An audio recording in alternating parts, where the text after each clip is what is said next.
Okay, so directors of marketing, heads of marketing, people who make decisions within companies, we want to talk to you about our sponsor, Hello Starling. So Hello Starling, and we say this every time, but I really want to reiterate this. They are not a marketing agency. They are not a creative agency. They are not a PR agency. They are media planning and buying specialists. They rely on getting your product in front of the eyeballs of potential customers, and my God, they are good at it. How good? They are so they helped me with some stuff around my newsletter, and basically I now can pay my mortgage. I walked past one of your beautiful adverts in a train station the other day. Now, it's interesting you say that, because one of the things that Hello Starling have taught me is that it's really important to have a mix of media when you have your campaigns. So you can have so for instance, you have the adverts in the train station, which I had. But then there's other things that you can do, like physical adverts on products, but also digital ad placement as well. And if you have a multimedia campaign, it makes it more likely to permeate. It makes it more everywhere, right? But it isn't just trying to be on every single thing. It's about identifying who you want to reach and the best way to do it. And they are experts in doing that. So it's like efficient, right?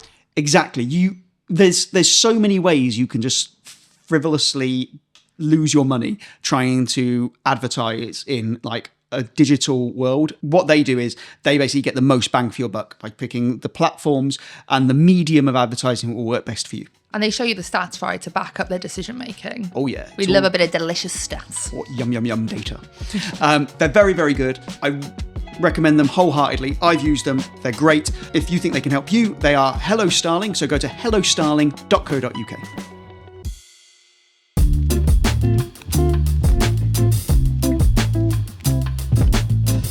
Hello and welcome to another episode of 4 Wales See Wales with me, Mel Owen. Me, Robin Morgan. And me, Will Hayward. Oh, Hayward today. I do that because people often spell it Haywood. Do they? A lot of people put Haywood. Hayward. Hayward. No, that's not nice, is it? Yeah, so I say Hayward. My GCSE certificates came back. No. GCSE came back Heywood, which is 3 out of 7 letters wrong. Yeah. Oh, yeah. That's a fail for them, isn't it? Yeah. Dreadful stuff. Do you know what? I often get people spelling Melanie, Melony, as in like an adjective, like, oh, that tastes a bit melony. Oh, yeah, she's a bit melony. Yeah. I quite like that.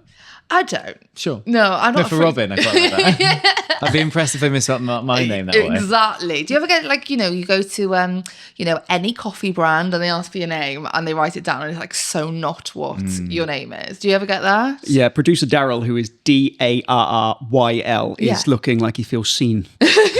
Robin with Robin a Y. with a Y. I get Robin with a Y a lot. On Radio Wales, people would text in saying, call me Rob, which is fine. Robert, sometimes. One man on the phone kept on calling me Simon. with such a degree of confidence. But because I was like covering and doing like stand-in roles, people would go, oh, good morning. And you could feel they were so panicky about like, I don't know this guy's name. I'm checking BBC Sounds really quickly on the phone. It's really, I really enjoyed it. Simon's 3 of the letters in Robin. Yeah, totally. I think if you saw a picture of me, you go, that's probably a Simon. You could be a Simon. Yeah. A Colin. A Colin. Oh my God! Yes, you are a Colin. Bit of a Colin. Do you like a bit of a Colin? My alias, if I ever go undercover, which is now ruined, Do tell us. is Liam Ward, because it's the last 4 letters of both my name. You do look like a Liam. You so could be a Liam. Yeah, you could be a Liam. I think you could also be a Charlie. A Charlie? Yeah. Not a Charles though. No, you're not a Charles. No. You're a cheeky Charlie. Some of the older men in my family and also my partner do call me Billy. Billy? Or because William, Bill. Billy Hayward. Bill is a name for William. Yeah. Okay. Yeah. Well, it's like, is this just a Welsh thing? I'm not sure, where Jack is short for John. I only know that because of the importance of being earnest.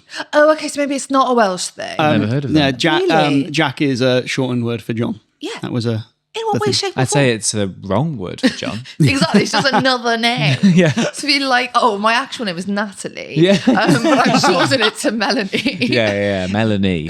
She's quite Melanie. Is Robin There's no like. It's not Rob. I'm short for Robinho, the Brazilian footballer. That's what I am. With a little squiggly on the end. Mercenary journeyman footballer. Man, he was great. He could have been great. He was Man City just as they got money, but didn't really know how to spend it. Yeah. Came from Brazil. Was going to be the new Ronaldo. Just didn't happen. No. Shout out if you're listening. Mel, do you want to jump in on this? I love foot games. That sounds like a sexual thing. Wasn't just a statement. I stand by it. I just thought I'd make, a confession here. Fair enough. Are we all feeling okay? How is everyone feeling? I think okay, right? Yeah? It's been, everything's fine. Because we didn't record last week because we had the live show. Yes, recording in the Wrexham. live show went out. It was lovely. Yeah. I know we keep talking about it, but Yeah. it was lovely to be out there and see our lovely community. Yes, it was. And fingers crossed we can do some more of them soon. We should have some news on that at some point. How Yeah. very vague. And mysterious. Do you know what? This morning I put my face wash on my toothbrush instead of my toothpaste. And I'm having a bad day. I can still taste it. I thought your teeth looked like they had no acne. They've got absolutely no acne or oil whatsoever. Honestly, I can still taste it. I'm tired, guys. Is that the one trick that dentists hate? I've been wondering about this for That's years. the one. 95% of dentists recommend you don't do that. Yes, exactly. Who are the 5%? 5%? What is it about adverts of toothpaste which the mouth doesn't sync up with the voice? Have you seen this? Yes. Yeah. Because it's dubbed, right? Yeah, but just do it well. Do it well. So a toothpaste advert cannot be an expensive advert to make. No. It's fairly attractive woman going, dentist recommended this. Look at my teeth. Laughing, eating salad. Yeah. One of those. Yeah, better than tampon adverts, which show women doing literally anything except having a period. They're exercising and you're excreting the blue liquid that you all have. The blue liquid that that comes out of us every month. Because if we saw red, no. Oh God, no! Too Thank much. you. For my delicate eyes, thank you. Blue liquid It's is to fine. appease the Eiffel 45 audience. Absolutely. Yeah. One for the kids there. Absolutely. Let's talk about Welsh politics because there are lots of colours to talk about on the nice. polling. Loved that. You know what red colour we might not be seeing some of in May time. I want to keep that in exactly as it is. So we had some polling last week, some polling about Welsh politics, and we get polling quite often, but quite often I ignore it or I don't really bring it to our attention because I am sceptical about it. I'm with you there, to be honest. Yeah. I never trust it. When's it been right? Well, the best polling that we've had for Wales, now, no polling is 100% accurate, but what has proven pretty accurate in the past is a poll which is done by YouGov for ITV and it's analysed by Cardiff University's Wales Governance Centre. And it's an MRP poll, which is considered a very reliable, well, as reliable as you can get in terms of polling. And what they also have is a history of polling in Wales because we know all the boundaries are changing. We know it's hard to predict at the moment because all the things that you thought were certain in Welsh politics might not be certain. But this is kind of, I think, the best indication we have so far. Now, this polling came out last week and it showed, I'll give you the headline figures. So it showed Plaid on 30%. It showed Reform on 29%. Oof. It showed Labour on 14%. 14. It showed the Welsh Conservatives on 11%. That's good for them. Yeah, they'll be pleased with that. Yeah. So bitchy. Double figures. No, fair play, actually. well done. Yeah, fair play. Well done. Lib Dems on 6%. The Greens on 6%. And what percent are the other on? The other percent are on 4%. So that is like GLAD, that's Abolish the Assembly, that's Independence, that's like the Socialist Party, the Communist Party, stuff like that. Yeah, cool. Good for them. Do you want to know what that means in terms of seats? Yes. Yeah, please. hit me. So this is going to be out of the 96. 96. The 96 sounds like... Why not just have 100? Just to make heroic it easier for So- percentage. It is annoying, isn't it? Yeah, it's so unsatisfying, isn't it? So Plaid, based on this, would have 38. Okay. Reform would have 37. Labour would have 11. Okay. Ooh, okay. So Mel's doing some maths in her head, I yeah, can so see. 38 plus 11, 14. So literally the absolute minimum. Exactly what you need for a majority. Oh, this goes all the way to the top. This is a conspiracy. Robin, I didn't want to be weird, but have you, Mum, like paracetamol? Yeah, I think so. Oh, God. Labour, 11, as we say. Conservatives, the current opposition, 6. 6 seats. 6. I mean, on a positive side, they can use their Land Rover to ride share to the Senedd. So true. The Lib Dems on 3 and the Greens on 1. Okay. Jane Dodd's going to just lie down across those 3. Jane Dodds, Jacob Rees-Mogg. Jane Dodds, who told us at the Royal Welsh show she thinks she's going to get 10. Yeah. Bold old Dodd. Well, yeah, she said they were going to aim for 10, didn't she? Yeah, I mean, She can still aim for 10. 96, Jane, but like... And how many of the Greens, sorry? 1. 1 Green. Could be 2. I mean, so there's ranges. So the guys at Cardiff University, so this is from Jack Larner. So a lot of the analysis I'm doing is from a guy called Dr. Jack Larner. Check him out. He is a bit of a guru when it comes to this stuff. We referenced him quite a bit on the pod. Yeah. Who's that British guy who they always bring out and John force him- Curtis. Yeah, they feed him Pro Plus and make him stay up all night on election night. His eyes get wider and wider and wider. God. Under this scenario, the only kind of conceivable way that a majority could be formed would be Plaid and Labour. The Tories and Reform together would come to 43. So that still wouldn't even be a majority. Yeah, so there'd be 6 short. I mean, the thing with this new system, so we've said it before, there's 16 constituencies and there'll be 6 MSs. And the 6th MS in each place will be decided by probably a few hundred votes either way. So what Jack Larner did was ran hundreds of scenarios where turnout is where they tweet turnout, whether they said that but younger people might turn out more, they might turn out less, that Reform voters wouldn't be registered to vote, more of them would be, they might get massive engagement. So all these different scenarios, and they ran hundreds and hundreds of them, and tried to work out what the kind of most likely thing was. And there was, looking at this, like 3 or 4 scenarios out of hundreds where Reform got a majority. Right, okay. That wasn't inconceivable. But so producer Darryl will put this up on the screen. We'll show it on YouTube, and I'll just show it to you guys here. So what you can see is the ranges that parties can get. So what you'll see is Reform, under some scenarios, get huge amounts of votes.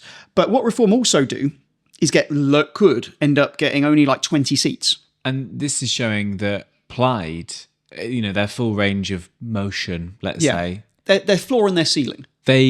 Their ceiling isn't a majority. Yeah. So the best Reform can do this poll is better than Plaid could do. That's so But interesting. Plaid are more likely than Reform. Like Reform's Plaid's floor, how far they could go based on this polling again, is lower. And the reason for this is because there's so much uncertainty around the Reform vote. Because firstly, it's new, but also because loads of the people aren't registered to vote, and they try and incorporate that into the polling and how they weight it.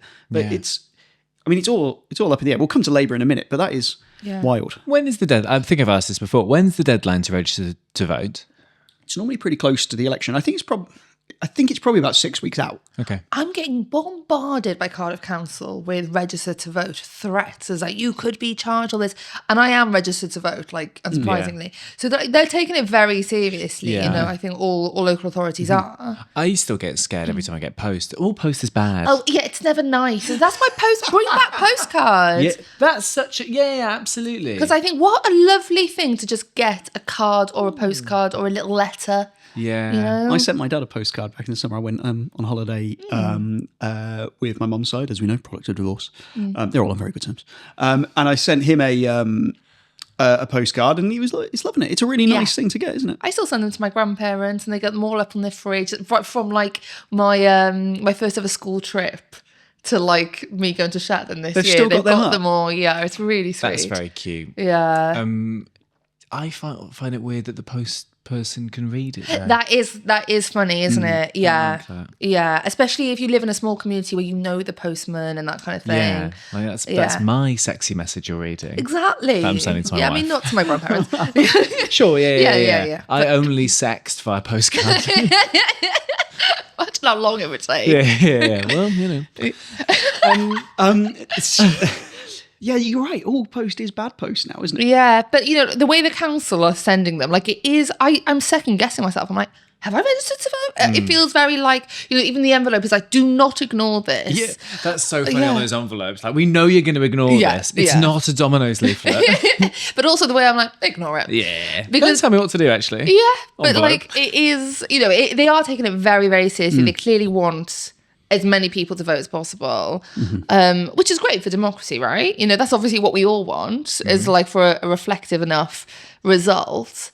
But it will be interesting, like you say, to see whether Reform's voters will register, be registered, and then get out to the poll. Because the act, even as somebody who is politically engaged, the act of going to the voting booth on election day is a pain in the arse. I love it. Do you? I love it so much. I find it really exciting. I'll try and take my kids Do you go along. twice?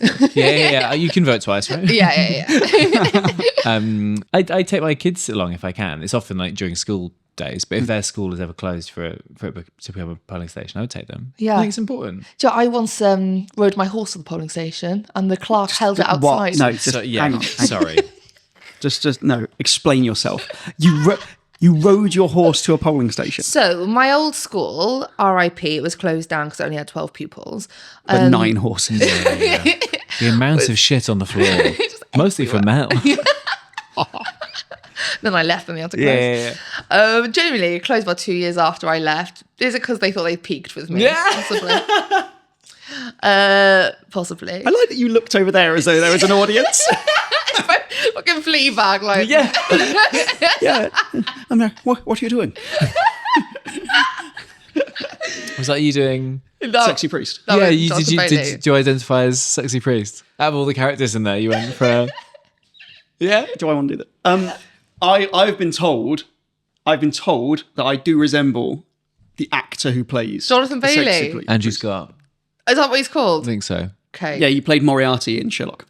Oh, sorry. Jonathan Bailey is Fit. Bridgerton. Yeah. Anyway, No, we're going back to Mel riding a horse. Yes, not I this. thought we'd got away with that. I'm not gonna lie. So when you said you rode your horse to vote, did you like go into the store? Like, No, I've got a photo. I'll send it to producer Dowell. Actually, basically, not for the show, just enjoy just producing so he it. can see it. On a postcard. Yeah, basically. So, I mean, this was when I was an adult. They closed the school down. They were using it as a village hall. It became a polling booth, and for the day. And I needed to exercise my horse Rocky, so I was taking him for a little ride out and a little canter. And I thought, well, I'll just 2 birds, 1 stone it, innit? So I went up, I rode past, and then RIP, he's passed now. But he was such a good boy. I thought, oh, he'll just stand outside. But then the clerk was like, do you want me to hold him? I was like, oh, go on then. And then, so the clerk held, anything could have been going on in that booth. Yeah. Because the clerk's outside looking after little rock star. Love Yeah. it so much. I do want to point out as well, because you want to take the piss, right? This is This not... is just my face. This is how I look. In the countryside, horses are not a posh thing, okay? I just need to point that out. Everyone's got one. Transport. Fuck off. Exactly. No, not everyone's got one. Everyone's got we're one. not. We can't do podcasts about widespread rural poverty and because all their fucking money on horses. No. Everyone's got one. Okay, I will put my hands up. Chicken Wild West. It's how I get to town, Will. I would say it's just not... It's not, like the Ginny Cooper Riders scene that Right. you're painting in your head. It's, shit-kicking farmers with a few horses in the garden. Okay. Yeah. Because in the city, people go mad for dogs at polling stations. Not don't everyone. they? Oh, okay. But Okay, not Will. Yeah. Yeah, sure. You think Yeah. dogs and politics should not mix? I think dogs and humans should not mix. Sure. Sure. Yeah. I'm an extremist. A lot of MPs and stuff take, when they do their little photo shoot at the polling booth Yeah, to go and Boris vote for loved that, themselves. didn't he? Yeah. I'll tell you who loved it. Also a fan of betting, Craig Williams. He used to love taking, I believe it was a spaniel, taking that along and doing a little photo shoot with the spaniel, doing it all, put a rosette on it, bands, bands. Look, I've got a personality. Well, that's it. You can't be a bad person if you've got a dog. That's the mentality. That's what they're shift trying to there, get isn't it? across. Look. Yeah. Yeah. I mean, that spaniel is not consented to having the rosette on. No, we don't know the political leanings of that spaniel. Exactly. What party would a spaniel be? We won't do this for other breeds because we've got to get on. I don't care. Dog expert Will Hayward. Spaniels, well, they're working dogs. That's all I'm hearing. Okay, so yeah, let's go New Labour. Yeah, I suppose. But Tony Blair. Champagne socialist. Blairite dogs. What dog is voting reform? I mean, a British bulldog. Yeah. I think. I don't. Do we want reform to be able to co-opt Britishness? I think I mean, has. based on Nigel Farage's like taste in women, it's like some kind of foreign dog, isn't it? Because like all his partners have been his from partner's abroad. French at the moment, right? It's hard to keep track. Some of this is getting cut. Back to the poll, William. Take us back to the poll. Jack Larner. Bloody hell, is that where we were? Get back on that poll, William, please. We were talking about registering to vote, Yeah. reform ceiling being higher. So what I kind of want to talk about a little bit is this system that Labour brought in, because one of the points Jack Larner made was that it is a proportional system, but of all the proportional systems, this is the least proportional. Right. So what this does, because one proportional system that you can do and is really popular on the continent, and is popular with people who look at electoral systems and see which makes the most reflective government, is a thing called STV, which is single transferable vote. And what that means is it's where you will vote for a party, but then you will do a second choice.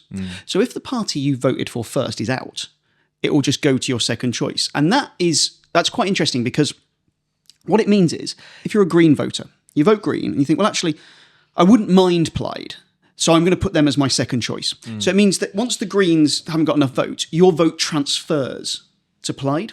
So it means that instead of making people go, I am that party, you go, I am this area of politics. Right.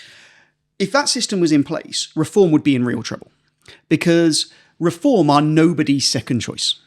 Nobody goes, oh, I was thinking of voting Lib Dem, but if not, I'd vote Reform. You either vote Reform or you don't. Yeah, Do you not think there are some Conservative voters who would vote Reform as their second? I think that any Conservative voters who find Reform palatable have gone to Reform. I completely agree. I think that, like you say, the ones who find them palatable will have gone there, and the others who are left kind of despise them. So it would be a Lib Dem as their second choice? It could be, or they might not put a second choice. It might be that they say, no, for me it's Conservatives or anything. I don't want to give my vote to another party. But you can do that under STV. Right. So the left as a bloc in Wales is much more congested. You've got the Greens, you've got Plaid, you've got Labour, you've got the Lib Dems in the centre. So it's more congested. Where if you are, say, you're right wing in Wales, you've got Glad, but they are like right wing Welsh nationalist, and like it's a very small part of the electorate, so I'm not going to go into them. But you've got they'll at me. You've then got a choice between Reform or the Conservatives, and if you're like a kind of old school small C Conservative, quite like free markets, not you might not enjoy hating on immigrants, but that's where the Tories and Reform have taken you. So you haven't got that much in the way of choice. Whereas there's not that, but there's less people on that side of politics in Wales. But all of the people on the left are splitting their votes between more, which means that it makes an opening for Reform. And Welsh Labour were warned about this. They were told this will be a gift to a potential populist right-wing party. By not choosing this STV model. Yeah. And why didn't they choose that STV model? Ultimately, the reason we have the electoral system we have is because UK Labour really wanted it. There's other things in play, but UK Labour thought this was a good thing to do. Interesting. And why do they get to choose? Well, we can then dig into influence around Welsh Labour, UK Labour, who's driving the direction of the party. I see. And this decision was made when they chose to change the system? When was that? This was during this Parliament. So they introduced legislation which was supported by Plaid, because Plaid really wanted to expand the Senedd. And Plaid weren't that in love with this system, but what they did want to do is get the legislation through to expand the Senedd. Sure. Okay, so this was under Mark Drakeford as First Minister, so before he announced he was going to step down. So really early years of this Parliament. So it took years to get to that point, but it was introduced by Drakeford. And I think what the argument has always been is, well, let's just get it passed and then we can change the voting system for the next election. And it's like, okay, yeah, but if you have a party that doesn't even want a Senedd to exist in, Yeah. what have you done? They'll change the system. yeah, that system will be changed. Yeah, it's going to change wildly. Interesting. So we don't have STV. We have, what's it called? The Dahont system. Donka donk Oh, donk. we've talked about Dahont before, haven't we? Dahont. There was, in the polling within it, there's some other interesting things. So there's information showing how much parties are perceived to care about different groups. So it compares 2024 with 2025, and so where they were. So when it comes to people polled in Wales, on average, back in 2024, when it came to how much Labour were perceived to care about working class people, they were just under 60% of people thought they cared about working class people. Okay. It's quite high. Yeah, no, that's not actually that bad. That is now down to almost 20%. Okay, that's bad. Wow. The most damning one is when people asked, are Labour the sort of party who care about people like you? That was the question, care about people like you. It went from just under 50% down to under 20%. That's dire, isn't it? So the faith in the party, because I mean, these questions are pretty broad, broad strokes, right?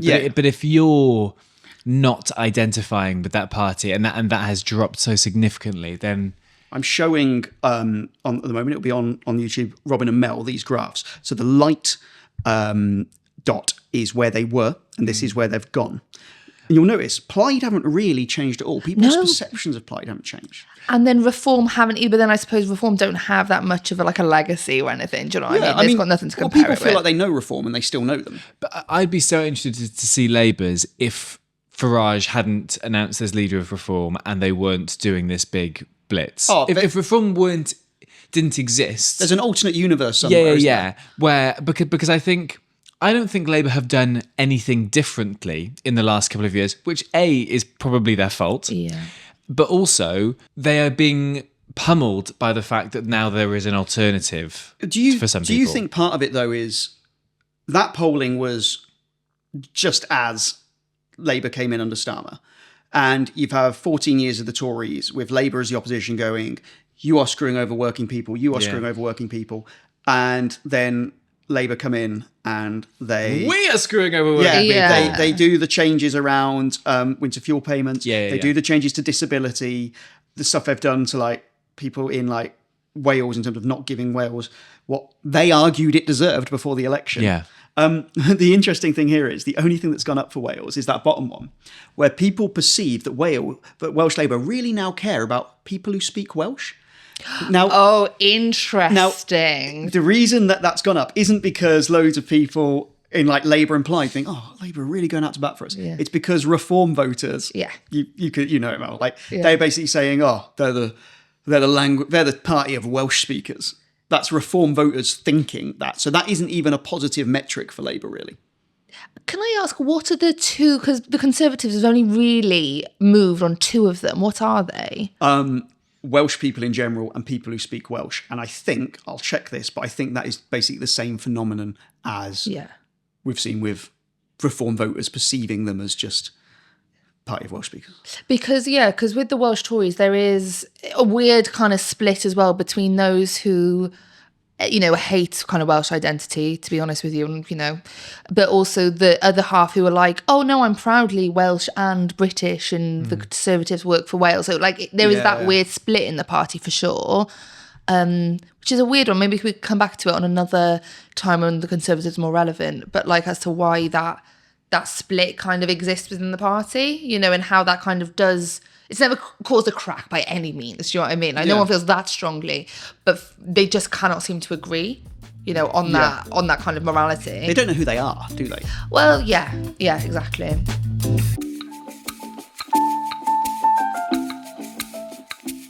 There's a couple of other things I want to tell you about as well. So, the first one is around political engagement, because 16, 17-year-olds can vote in this election. The good news is that there is no evidence that 16, 17-year-olds are less politically engaged than anyone under 40. Oh, great. Okay, that's really good news. The bad news is that most people under 40 are really politically disengaged. Oh, no. they can't get to the polling stations because of, horse tax. So they're not able to get there. Yeah. It's back-to-back horses, Just isn't back-to-back it? horses. Since they introduced 20 miles an hour, you can't canter anywhere. It's dreadful. Actually, it'd be a gallop, wouldn't it? Yeah, the average gallop is 27 mile an hour. Is it? That's fast, isn't it? You've got that off on the tip of your tongue. Yeah. It's like Welsh Top Gear. Craig Williams is like, I'll give you excellent answer. You hate who I've become on this episode. One thing that was really interesting is that digging in the data, and this is something that Jack Larner explained, that when you look at people aged 16, 17, the level of engagement was much higher among kids in Welsh medium education compared to English medium education. That's really interesting. Why? Don't know. Okay, say that again. The 16 and 17-year-olds... You can measure engagement based on Yeah. things like likelihood to vote, that sort of thing. was much higher within Welsh language education than English language. Yeah. They feel like they've got something to fight for, right? They feel like they've got something to protect. I think the environment... I didn't go to a Welsh medium secondary school. And, Welsh identity just was not that relevant. Do you know, we were in Wales and it was there if you wanted it. But I know people who went to Welsh language school who feel so strongly, they want to then go to the university that their dads and their granddads went to and stay in those special halls where only Welsh... they feel... it's their identity. Yeah. They feel connected to something. There's a Welsh language phrase that a nation without a language is a nation without a soul, isn't it? And Yeah. Cymraeg is so tied to Wales's fight for its own existence over the years that it's probably inevitable that people who have been educated in it are more, on average, engaged. Yeah, like Robin was saying that, sending your child to Welsh medium education is in itself a political statement. Because I didn't, the amount of people who assume, because in Aberystwyth there's a Penglais, which is English, Penweddick, which is Welsh. Oh, do you mean where there's a choice between the two? I guess if it's just your only options are... Yeah, there are very few places in Wales, I would have thought, where, especially secondary school, it's where it is, you only have Welsh. There's Gwynedd where there's one, but that is now facing challenges and pressure to change. But the amount of times that I almost have to confess that I went to Penglais. Really? Yeah, And that's people are like, interesting. which I have a problem with, and we'll do this on another app, but it's a political statement, and and I think even a parent who is not Welsh speaking sending their child to a Welsh speaking school, that is a very considered and thought through action. So I'm not saying which side of the political spectrum they'll be on, but they're going to be engaged. And we're not even sitting here saying, oh, good to do this, bad to do that. It is just, but if you are a monolingual English-speaking parent and you send your kid to a Welsh language school, you are really restricting your ability to help with things like homework, aren't you? I mean, that's my experience right now. As my son goes into he's in year 4 now, Bloyd and Pedwar, and it's getting hard. But the good thing with us is that we've got 2 kids and we're sending one to Welsh, one to English to sort of battle them against each other.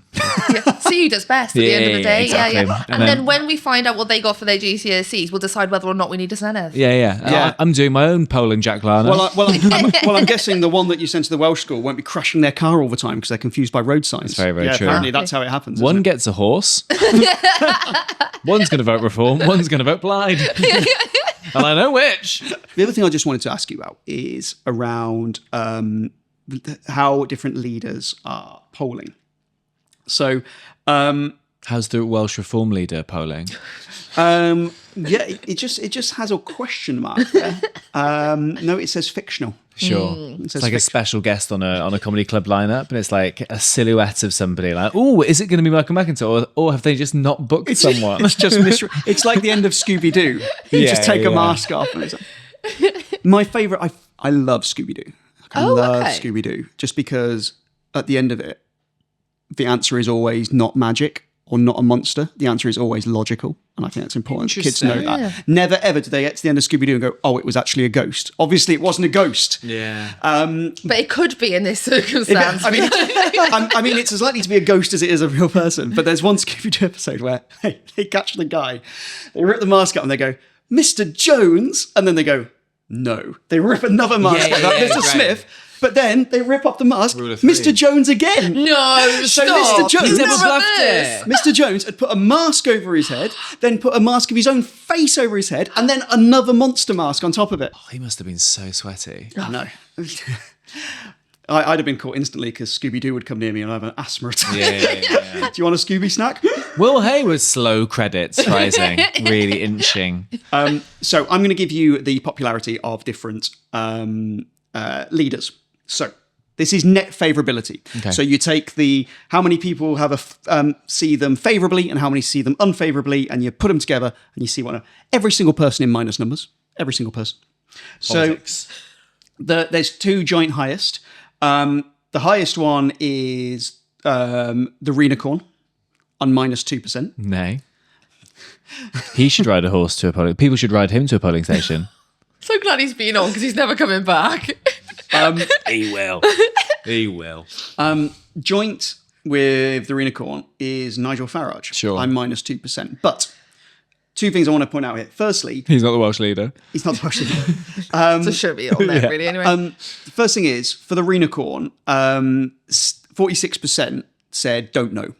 So that means that, Wow. and don't know normally doesn't mean, I know them, but I'm not really sure. It normally means I don't know who they are. Sure. Really? Yeah. So 46, So yeah? 46% didn't know who he was. To be fair, like, not many people actually know who Leonard Morgan is, but we'll get to that in a sec. A substantial minority put don't know.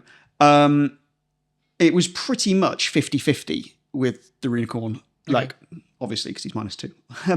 But Nigel Farage was also minus 2. He had only 18% don't knows. Who doesn't know who Nigel Farage is? He's been at the forefront of British politics for like 10 years. I mean, I'm envious, I'm not going to lie. You know when you're coming back from holiday and you're in a really long queue to get through? Yeah, that guy did that. Sure. He has the highest favourability, but also almost one of the lowest unfavourability. So he's Marmite. Yeah. You either really Yeasty. favourable him or you hate him. Yeah, he's yeasty. He's a byproduct of a brewing process. Probably is. Would you consider that quite more of a success for Nigel Farage then, realistically? Because having an opinion is better than not knowing who they are, right? Darren Miller would kill to have everyone hate him but know who he is. Yeah. He would love that.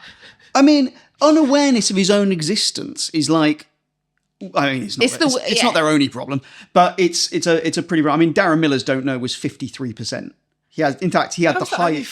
Five more than Reen. Wow. That is shocking. No, we need to it put some was- paid adverts out for this fucking podcast, don't we? No, it was 7. It was the Renicorn was 7% lower. Right. 7 okay. percentage points lower. What you said about Darren Miller being like, you know, he doesn't mind people hating him if they know who he is. I hate the idea of anybody hating. I would prefer nobody in the world know who I am than one person hate me. I'm so desperate for people to like me. Says a comedian. Yeah. Would that does it bother you if people don't like you? It used to more. I think I've got better at it. Yeah. But, because a lot of people hate me. Yeah, I've come round to that. Like, But I I'm think it's pretty an online thing as well, because I think like as you get more Visible. visible, I suppose that more people are going to start like sniping at you at a point in the world where people are very happy to be sniping online. So you got Nigel Farage and the Renicorn on minus 2%. Okay. Next, on minus 3%, have Ed Davey. From the point of view So of not Jane Dodds. from point of view they didn't even do Jane Dodds. From the point of view of the Renicorn, although 46% don't know isn't amazing, Ed Davies is 41%, and the amount of times he will have been on like news. Yeah, but if you poll mer people, loads of them know who he is because he spends half his time underwater. Ursula, Yeah. well aware of who I he mean, is. this is very above the surface level polling bias. This isn't And I don't- inclusive, Yeah, I don't like this. Yeah. Jack. So we then take a bit of a drop down to minus 21%, which is Leonard Morgan. She had 35% don't knows, so a third of people in Wales not really sure. First Minus Minister. 20. I thought it'd be higher, to be honest. You then got Darren Miller, who is minus 25%, but over half the people don't know who he is. So it's 36% unfavourable and 11% favourable. Very few people know who Darren Miller is. Most of them don't like him. Who do? 11%. 11% Also of what they're people in polling Wales at. gave him favourable. Yeah, oh my God, it is. They love 11. Yeah. Then we take a big plunge down to negative 38% for Kemi Badenoch. And then we go way down to negative 57% for Keir Starmer. Oh, so cute. 13% of people tick don't know. Hey, man. One of those was Jeremy Corbyn. Yeah. Dead to me. Don't know him.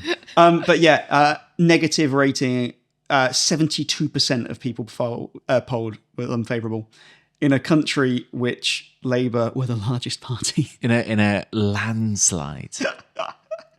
I don't want to waste too much time obviously talking about Keir Starmer and like a Welsh politics podcast, but it is, I have no words actually for how somebody can take so much goodwill and break it so quickly and dramatically. It is wild. Well, it's also it's had an impact on Welsh Labour, hasn't it? Because yeah. that shift, as you say, in terms of going into, that's when that polling started to happen with Keir Starmer coming in. If he'd have not made some of the decisions that he's made and his government have made, then maybe there would be more people thinking that Welsh Labour cared about working people in terms of the policy decisions, right? I always don't know how to balance it because part of me is like, I don't want to let Welsh Labour off for a string of failings explaining why they're doing bad in polls. But as we can see here, a third of people don't even know who Leonard Morgan is. And they've got away with those failings for the last 25 years. Do you know what I mean? Like it hasn't. Smashed it. Smashed it, Fair play. No one's cared that much up Yeah. until now. So it has to have had a massive impact. Yeah, polling really interesting. There's going to be another poll of this out after the new year. There will start to be more and more polls over the next few months when people in like national news organisations realise that Wales exists. In the run up to the election, we'll pick and choose the polls based on reliability. We don't want to be putting stuff in front of you that we think, well, this is just, they've asked like 20 people on a website what they think. Yeah. I love those ones on Twitter, which is just like, breaking news, Reform are going to win 70%. This is from polling source Dave. Yeah, exactly. Dave's on the pub. Go on, Dave. Yeah, so that's the polling. We will, we'll discuss it a bit more. We wanted to really focus on that because we're out of the summer. We're kind of in the long end game into the election, and I think that really well contextualises where we are in Welsh politics. Yeah, absolutely.